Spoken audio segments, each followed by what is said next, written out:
하나님이 주시는 그 마음을 은혜 받은 것을 여러분과 나누고 싶습니다.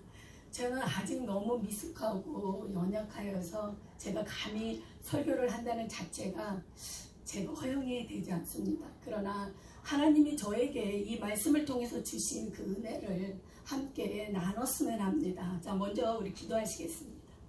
고맙고 감사하신 하나님, 주님 안에서 이 아버지 연약하고 부족한 요종 하나님 세우셨사오니 하나님 함께하여 주시옵시고 이 말씀을 통해서 저에게 주신 그 은혜를 함께 나누길 원합니다. 아버지, 하나님 아버지, 우리가 무엇이기에 이렇게 사랑하셔서 지금까지 우리를 인도하시고 보호하시고 하나님 끊임없이 말씀하셨습니까? 하나님, 이제는 그 말씀대로 살아갈 수 있는 그런 주님의 자녀가 되게 하여 주시옵소서. 감사를 드려오며 예수 그리스도의 이름으로 기도드렸사옵나이다. 아멘. 오늘 제가 조금 울지도 모르겠습니다. 그러나 참겠습니다. 자, 오늘 저희가 참 제자라는 그런 주제로 누가복음 5장에서 5절 11절을 가지고 여러분과 은혜를 받기를 원합니다. 우리가 흔히 성경에서 보면 하나님과 예수님을 믿는 사람들을 가리켜 성도 혹은 그리스도라는 표현을 쓰죠. 또한 신약성경과 복음서와 사도행전에서는 제자라는 표현을 많이 사용하고 있습니다. 우리는 제자하면 먼저 예수님의 12제자를 먼저 떠올릴 때가 참 많습니다. 나하고는 상관없는 사람들, 이렇게 생각할 때가 사실은 참 많습니다. 그러나 예수님의 12제자를 생각하기 이전에 그러나 성경에서는 70인의 제자를 비롯해서 모든 믿는 사람들을 가리켜서 제자라는 표현을 쓰고 있습니다. 저는 오늘 본문 말씀을 통해서 하나님이 바라시는 제자, 참 제자의 모습을 바라보았습니다. 그리고 그 말씀을 통해서 하나님이 저에게 주신 은혜를 나누는 시간이 되었으면 합니다. 자, 먼저 본문 말씀 우리 누가복음 5장 5절에서 11절 하기 전에 우리 누가복음 5장의 말씀은 1절에서 11절 말씀은 예수님이 갈릴리 지방에서 사역하던 중 베드로와 야고보와 요한을 처음으로 제자를 삼으셨던 곳입니다. 그래서 그 말씀에 정말 우리가 누가복음 5장 1절부터 보면은 예수님이 정말 제자로 처음 베드로와 야곱과 요한을 제자로 세우셨을 때 그때의 우리가 모습들을 보면서 정말 누가 제자인가, 누가 참 제자인가, 그거를 좀 나누고자 합니다. 그래서 그때 그들은 베드로와 요한과 야고보는 그들의 직업은 분명히 어부였습니다. 그리고 그리스도가 설교를 마치자 베드로에게 다시 그의 직업에 전념하라고 말씀하셨습니다. 자, 우리가 누가복음 4절 우리가 5장 4절을 보았을 때 말씀을 마치시고 시몬에게 이르시되 깊은 데로 가서 그물을 내려 고기를 잡으라, 그렇게 말씀하셨어요. 그랬을 때 베드로는 밤새 그물을 던졌으나 5절 말씀부터 보면 베드로는 밤새 그물을 던졌으나 전혀 잡은 것이 없는 상황에서 목수인 예수님께서 깊은데 그물을 던지라고 하고 말씀을 들었을 때 은근히 불만스러웠던 것으로 보입니다. 그러나 5절에서 베드로는 선생이여, 우리들이 밤이 맞도록 수고를 하였으나 얻는 것이 없지만은 말씀에 의지하여 내가 그물을 던지리이다. 말씀에 의지한다라는 그 표현, 하나님, 베드로는 일단은 아무것도 없는데 우리 예수님이 던지라 그러니까 좀 기가 막혔죠, 베드로는. 그런데도 말씀에 의거하여 순종했던 모습을 봅니다. 또한 우리가 8절에서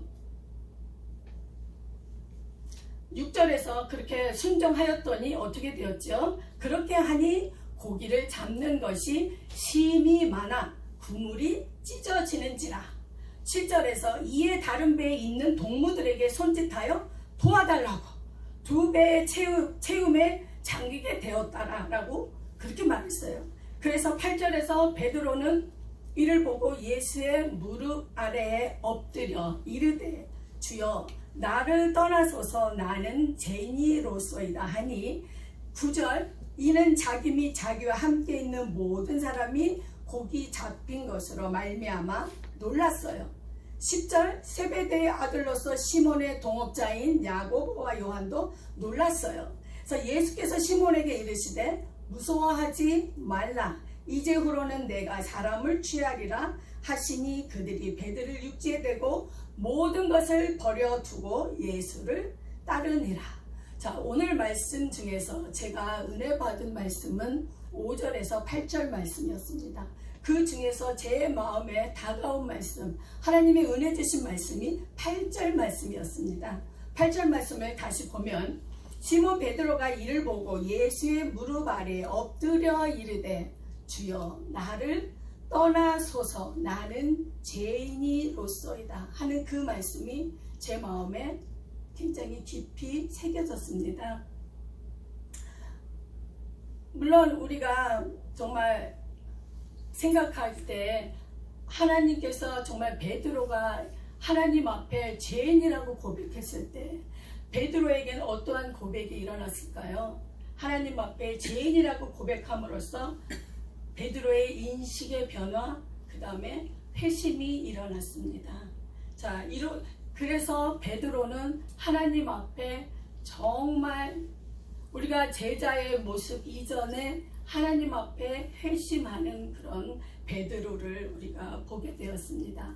자, 우리가 회심이라는 것이 무엇일까요? 우리가 늘 알다시피 하나님 앞에 자기 죄를 고백하고 다시 한번 하나님께 바로 서고자 하나님께 나의 모든 죄에 지었던 모든 것들을 내려놓고 하나님 앞에 다시 쓰겠다고 자기가 하나님 앞에 무릎 꿇려 나는 죄인이라고 고백했습니다. 자, 저는 오늘 말씀을 준비하면서 그렇다면 진정한 하나님의 참 제자는 누구인가? 제자는 누구인가라는 그런 생각을 하는 시간을 가져보았습니다. 여러분들은 제자이십니까? 아니면 성도이십니까? 그리스도인이십니까? 한번 자기 자신을 한번 이렇게 돌아보세요. 자, 성경 말씀에 마태복음의 4장 20절에 제자란 하고 이렇게 나와 있습니다. 예수님을 따르는 자, 자기를 부인하고 예수님의 고난에 동참하는 자, 또 예수님께 항상 배우는 자세를 가지는 자, 그 다음에 순종하는 자, 예수님과 함께 있는 자, 이방인의 구원을 위해 세상에 보냄을 받은 자, 또 누가복음 14장 25절에서 35절에 제자의 조건에 대해서도 나와 있습니다. 그러면 제자의 조건은 무엇일까요? 14장 26절에 자기 목숨까지 미워하는 자, 또 14장 27절에 자기 십자가를 지고 나를 따르는 자, 또 14장 33절에 자기 소유를 버리는 자, 이렇게 언급되어 있습니다. 그러나 누가복음 5장 5절에서 11절은 이 누가는 의사인 누가가 썼지요. 그러나 누가복음에서 하나님의 제자로 부름받은 자들이 우선적으로 갖추어야 할 모습이 무엇인가를 누가는 가르치기를 원했습니다. 그리고 그것을 강조하기를 원했습니다. 그것은 회심이었습니다. 저는 오늘 제 자신을 돌아보면서 그동안의 많은 기도와 하나님 앞에 죄를 고백했다고 하면서도 제 마음에 아직도 뭔가가 석연치 않다라는 그런 마음을 가질 때가 참 많이 있었습니다. 언젠가는 한 번은 꼭 하나님과 대면하는 시간을 갖고 싶었습니다. 하나님과 독백하는 시간을 갖고 싶었습니다. 우리가 흔히 회심이라고 할 때 고린도후서 7장 10절에 이렇게 말씀하셨습니다. 하나님의 뜻대로 하는 근심은 후회할 것이 없는 구원에 이르게 하는 회개를 이루는 것이요. 저는 이 말씀을 받으면서, 이 말씀을 가지면서 하나님의 뜻대로 하는 근심이 무엇일까? 그런 생각을 한번 해봤습니다. 세상에 주는 근심도 많이 있어요. 그러나 세상의 근심은 어떻게 하면 잘 살까? 어떻게 하면 출세할까? 어떻게 하면 집을 살까? 어떻게 하면 우리 아이들을, 그런 근심이지만 하나님이 주시는 근심은 무엇일까? 제 마음에 그런 마음이 왔습니다. 그것이 지금 제가 고민하고 근심하는 것이 아닌가라는 생각이 들었습니다. 어떻게 하면 하나님 앞에 설까? 어떻게 하면 하나님 앞에 가까이 갈까? 어떻게 하면 하나님 목소리를 들을 수 있을까? 어떻게 하면 내가 정말 이제는 전도자로 나가서 전도할 수 있을까? 그런 하나님의 뜻대로 하는 근심, 그 근심이 있기에 내가 구원에 이르는 회개 앞에 다시 멈칫거린 것이 아닌가라는 생각을 했습니다. 자, 저는 제가 하나님 앞에 쓸 때마다 하나님, 말씀을 전해야 하는데 어떤 말을 전해야 할지요? 라고 항상 그럴 때 하나님이 내 마음에 주신 그 은혜가 있었어요. 하나님이 주신 그 마음이 있었어요. 근데 그 마음이 하나님 앞에 내가 쓸 때 참 아직도 연약하고 부족하고 아직도 내려놓지 못한 많은 것들이 있음을 제가 참 깨닫게 되었습니다. 오늘 말씀을 통해서 제 마음에 깊은 공감과 은혜를 받았던 것이 바로 회심이었습니다.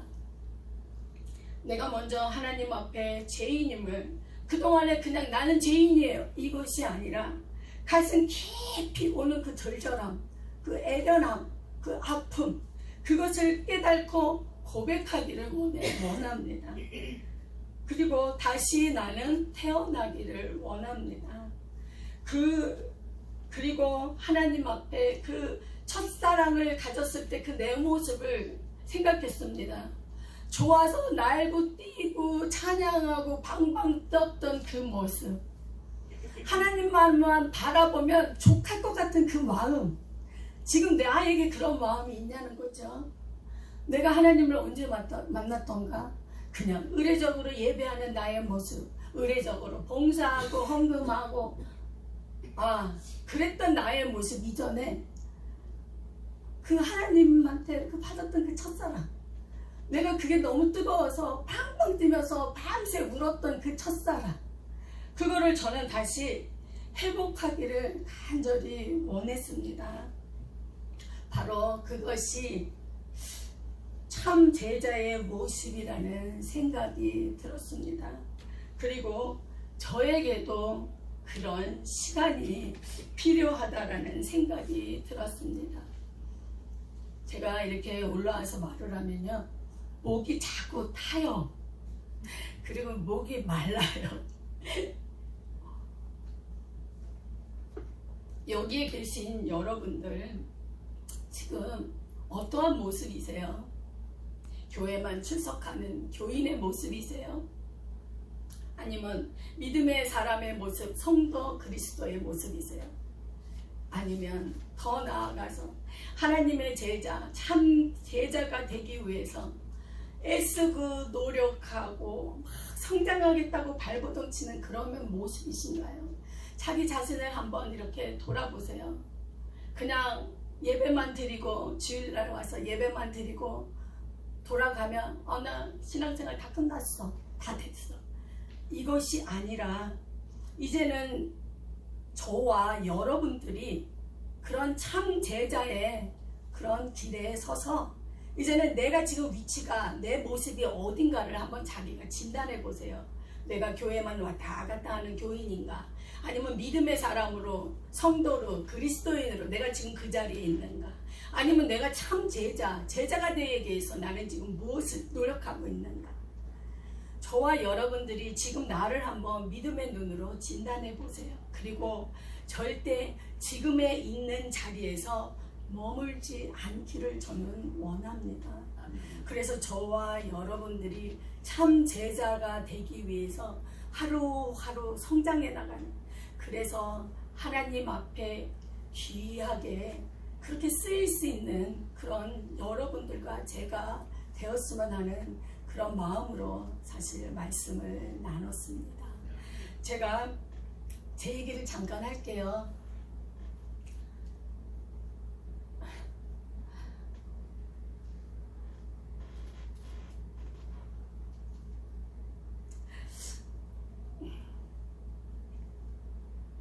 기도했는데 하나님이 울리시네.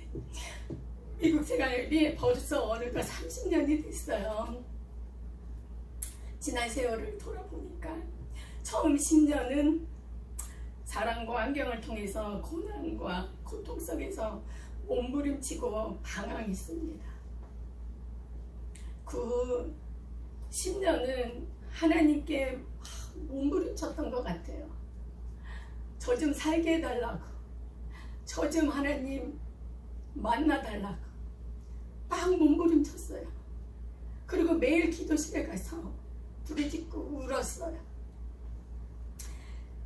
그리고 그 후 지금까지 하나님이 저를 만나주셨어요. 그래서 저에게 하나님이 비전과 꿈을 주셨어요. 그래서 저는 다시 공부를 하겠다고 결단을 했습니다.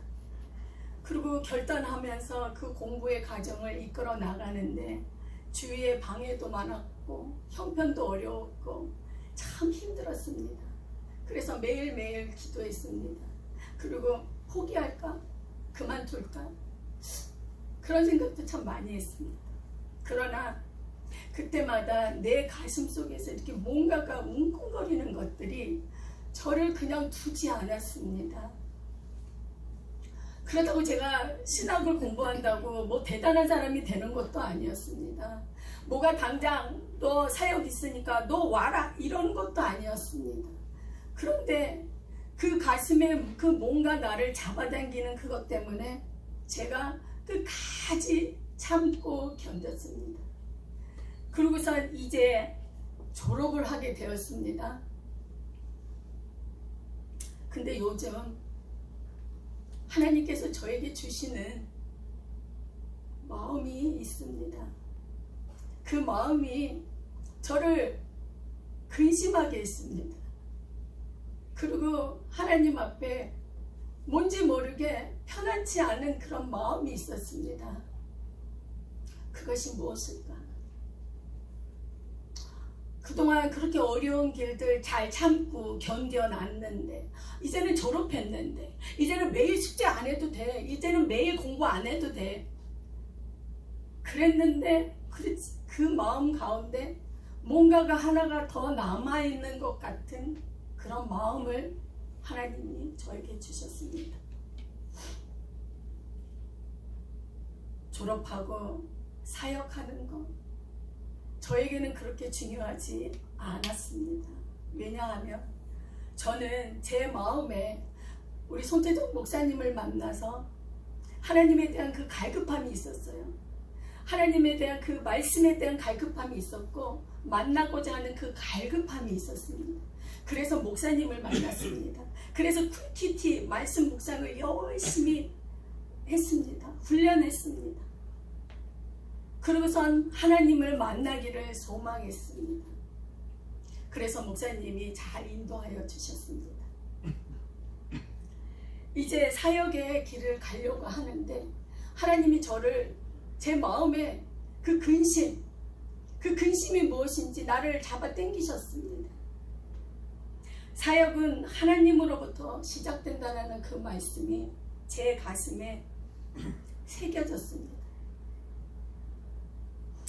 하나님이 하시는 계획에 함께 하기를 바라는 그런 저에게 하나님은 먼저 하나님을 만나라는 그런 마음을 참 많이 주셨습니다. 그리고 간절함이 있었습니다. 그래서 제가 다 직분을 내려놓고 어린아이처럼 하나님 앞에 다시 나가기를 원합니다. 그리고선 다시 하나님 앞에 사역자로, 하나님이 세우는 사역자로 다시 세워지기를 저는 간절히 원합니다. 하나님이 주셨으니까 하나님의 말씀을 들어야지요. 하나님을 만나야지요. 그래서 해라 하면 하고, 하지 말라 하면 안 하고, 쉬어라 하면 쉬고, 놀아라 그러면 놀고, 저는 그거를 원했습니다. 나를 지금까지 이끄신 하나님, 나를 지금까지 성장시키고 양육하신 그 아버지, 저는 그 아버지를 만나기를 원합니다. 본의 아니게 우리 목사님의 인도하심에 제가 많이 변화되었고 성장하였지만 교회를 떠나게 돼서 참 저도 마음이 아픕니다. 그러나 그 전에 내 가슴을 치는 이 하나님의 이 마음을 저는 먼저 알기를 원합니다. 왜 이제 나 사역의 길을 갈 건데 하나님이 자꾸 제 마음을 치세요. 그 마음을 치시는 이유를 알아야 될 거 아니에요. 왜? 내가 하나님 앞에 다시 세워지길 원하기 위해서 내가 밟아야 하는 과정이 있다면 그것은 내가 먼저 하나님과의 독백 시간, 하나님을 만나는 시간을 가져야 한다는 그 마음이 제 마음을 떠나지 않았습니다. 정말 그동안 정말 하나님 앞에 기도했던 그 시간들이 있기에, 그리고 제가 그 갈급함이 있기에 하나님이 저에게 이런 마음을 주신 것이 아닌가라는 생각이 들었습니다. 기도하지 않았다면, 심었지 않았다면 아마 그런 마음도 없이 그냥 전도사로서 전도사의 일들을 행했겠죠. 그러나 저는 그 전에 나의 아버지를 만나고 싶다라는 그 마음이 너무도 간절했습니다. 지금까지 30년 동안 이렇게 어려움 가운데에서 내가 그래도 포기하지 않고 끝까지 하나님 앞에 세우셨을 때에는 하나님 이유가 있으셨겠지요. 그리고 하나님 앞에 정말 그동안에 정말 나의 정말 더럽고 추악하고 버려야 할 것들을 다 주님 앞에 내려놓는 시간을 갖기를 원합니다. 정말 베드로가 하나님 앞에 회심을 하고 나는 죄인으로서이다라고 고백하고, 그리고 하나님 앞에 다시 하나님의 제자로 그들이 어떻게 했을까요? 그들의 생활을 다 내려놓고 예수님을 따랐듯이 저에게 주시는 그 마음은 먼저 내 안에 내려놓아야 할 것들, 그거를 먼저 내려놓으라고 하나님이 저에게 이런 마음을 주신 것 같습니다. 그동안 함께 신앙생활 하신 성도님들 감사드립니다. 저는 부족하고 연약함을 제가 압니다.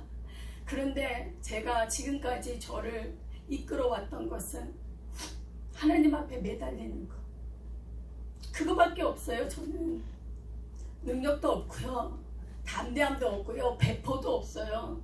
그냥 연약한, 그냥 60대의 그냥 한 사람이에요. 근데 자신이 없었습니다. 그러나 지금 하나님이 이제 그 긴 세월 동안 고통과 고난과 다듬어지고 준비시키는 그 가운데 이제는 제 환경을 조금 더 하나님 앞에 집중할 수 있는 그런 환경을 만들어 주셨어요. 그래서 이제는 이제 죽는 날까지 제가 뭐를 할 수 있을까요? 저는 그거를 하나님 앞에 듣기를 원합니다. 하나님이 지금까지 나를 계획하셔서 세우셨다면 분명히 하나님이 하시고 싶은, 하나님이 저에게 주시고 싶은 그 말씀이 있을 거라고 저는 믿습니다. 그래서 죽기까지, 언제까지 제가 살지 저도 모릅니다. 그러나 하나님이 주시는 그날까지, 사역하는 그날까지 하나님 바라보고 하나님께만 집중하는 사역이 되기를 저는 간절히 원합니다. 그리고 하나님께 받는 사역자, 다시 직분을 다시 받는 그런 사역자가 되기를 원합니다. 그동안 이 부족하고 연약한 자를 우리 목사님이 이끌어 주셨습니다. 너무 감사를 드리고요.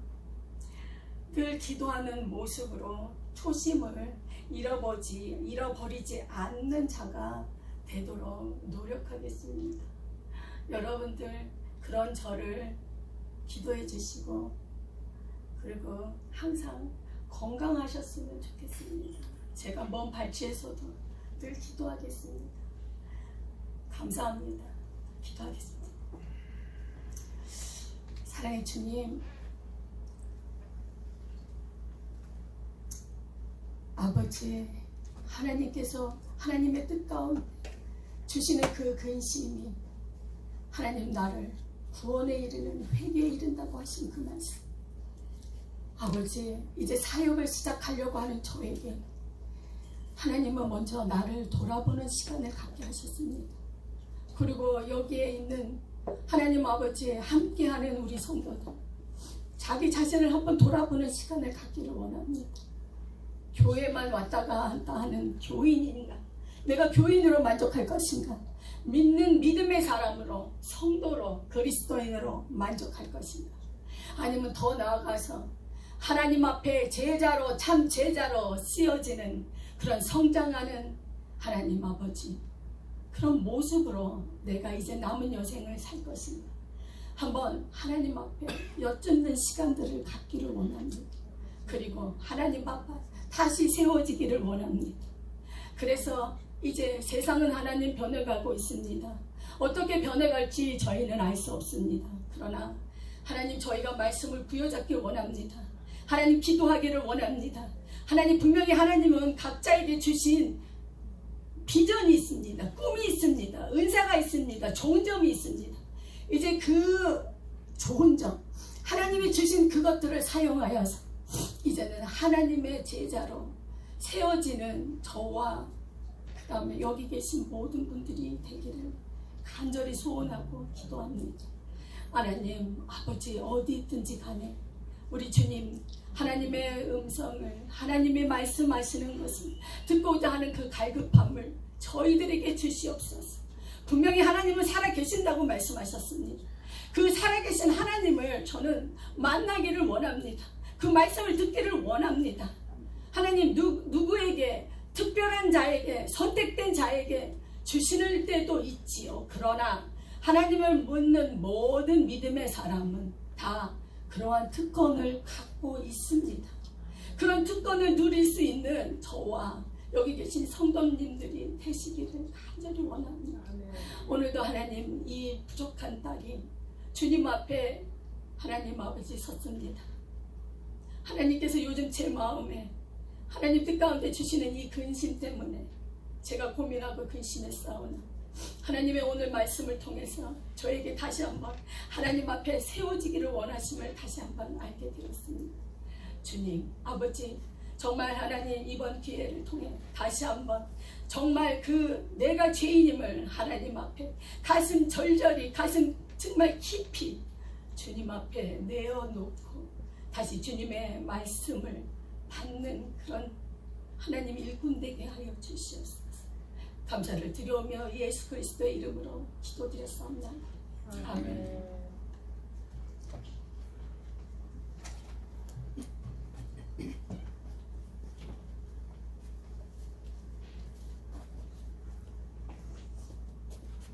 귀한 말씀 감사를 드립니다. 이제 귀한 예물 하나님 앞에 올려드릴 시간이고요. 또 귀한 연주로 하나님 앞에 한번 올려드릴 텐데요. 연주가 되게 짧아요. 그래서 여러분 예물 지금 잘 챙겨 놓으셔서 연주 시간에 잘 맞췄으면 좋겠다는 생각 들고요. 오늘 우리 전도사님을 위해서, 우리 정석규 집사님을 위해서 기도하는 시간은 나중에 파송의 예배를 드리면서 준비된 시간이 따로 있기 때문에 그때 같이 기도하고 축복하고 하는 시간들을 갖도록 하겠습니다. 하나님 앞에 귀한 준비한 예물 잘 준비해 놓으시고 또 귀한 찬양 올려드리겠습니다. 신혜수 권사님 나오셨습니다. 네. 하나님께서 우리 권사님 멋지게 사용하실 줄 믿습니다. 크게 환영의 박수 올려드립니다. 감사합니다. 우리 정교사님 감사드리고 우리 모두에게 이 찬양을 통해서 주님과 더 가까이 갔으면 좋겠습니다.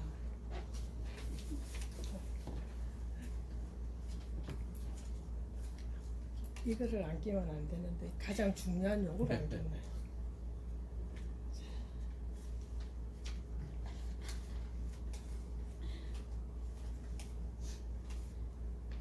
나를 사랑하는 주님.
박수하겠습니다.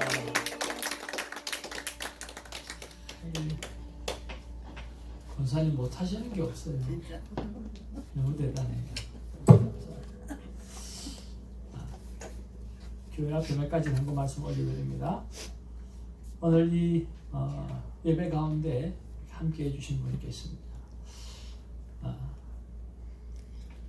전사님께서 꽤 오랜 시간 동안 반주로 참 수고해 주셨는데요. 오늘 그 자리를 잘 맡아서 이렇게 함께 해줄 귀한 자매님입니다. 우리 예수님의 기쁨 되시는 우리 신예희 자매님, 우리 교회 반주자로 또 수고하게 될 텐데요. 가만히 앉아 계시고요. 우리 성도님들 한번 일어나셔서 박수하겠습니다.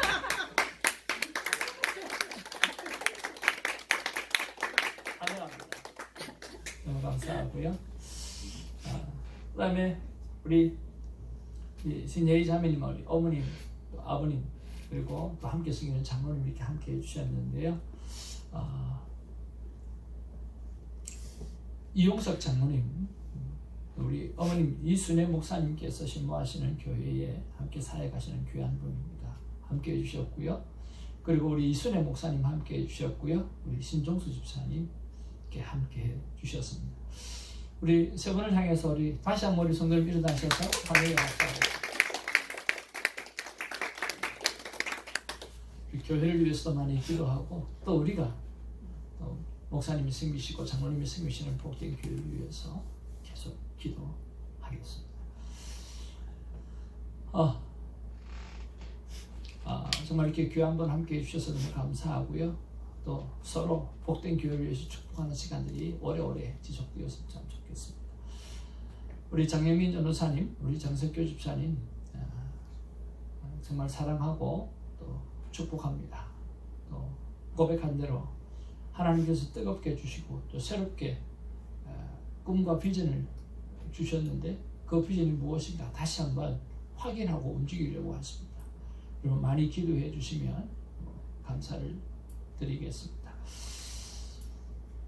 그리고 성경개관 세미나가 다음 주 오후 3시에 있도록 하겠습니다. 그리고 우리 살렘 정말 큰 은혜 받아왔고요. 그걸 삶 가운데 또 교회 가운데 잘 실천해 보려고 합니다. 우리 교우생이 계속해서 있고요. 축하해 주시고 축복해 주셨으면 좋겠고요. 오늘 우리 손유경 사모님 식사 준비를 했는데 어제 금요일 날인가요? 네, 금요일 날 시범으로 한번 준비한다고 콩국수를 준비해가지고 대접을 한번 했는데 아시는 분한테 자기 태어나서 가장 맛있는 콩국수 먹어봤다고 그러더라고요. 오늘 그거 할 거거든요. 여러분 이렇게 많이 드시고요. 한마디로 봐야 하더라고요. 완전 보약이다 이렇게 이야기하더라고요. 오늘 진짜 보약이거든요. 맛있게 드셔주셨으면 좋겠습니다. 우리 신혜석 권사님을 위한 찬양 감사를 드리고요. 그리고 큐티 나눔 방 많은 참석을 부탁을 드립니다. 여러분 이분이 누구신 줄 아십니까?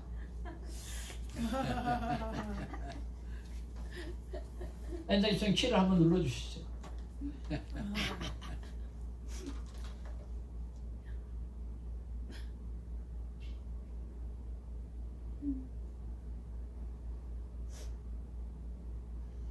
우리 집사님과 전원사님과 함께 걸어봤던 순간들입니다. 이제 준비하는데 눈물이 나서 큰일 날 뻔했어요.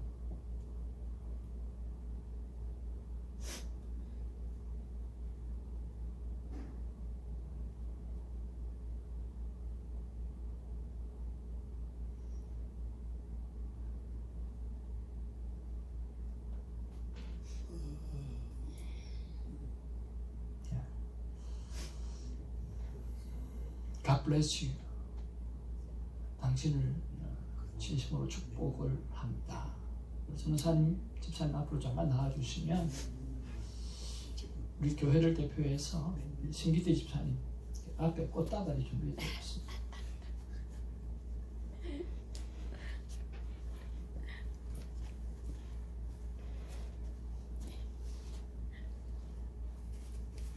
우리 전달될 때 우리 크게 박수 한번 부탁드립니다. 고맙습니다. 감사합니다. 홍보 안 하세요? 대표라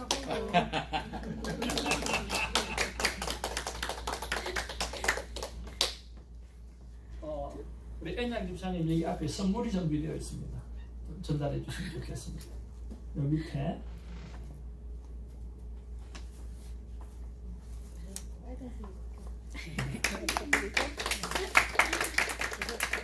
오늘 장석교 집사님에게 허가할 수 있는 좋지.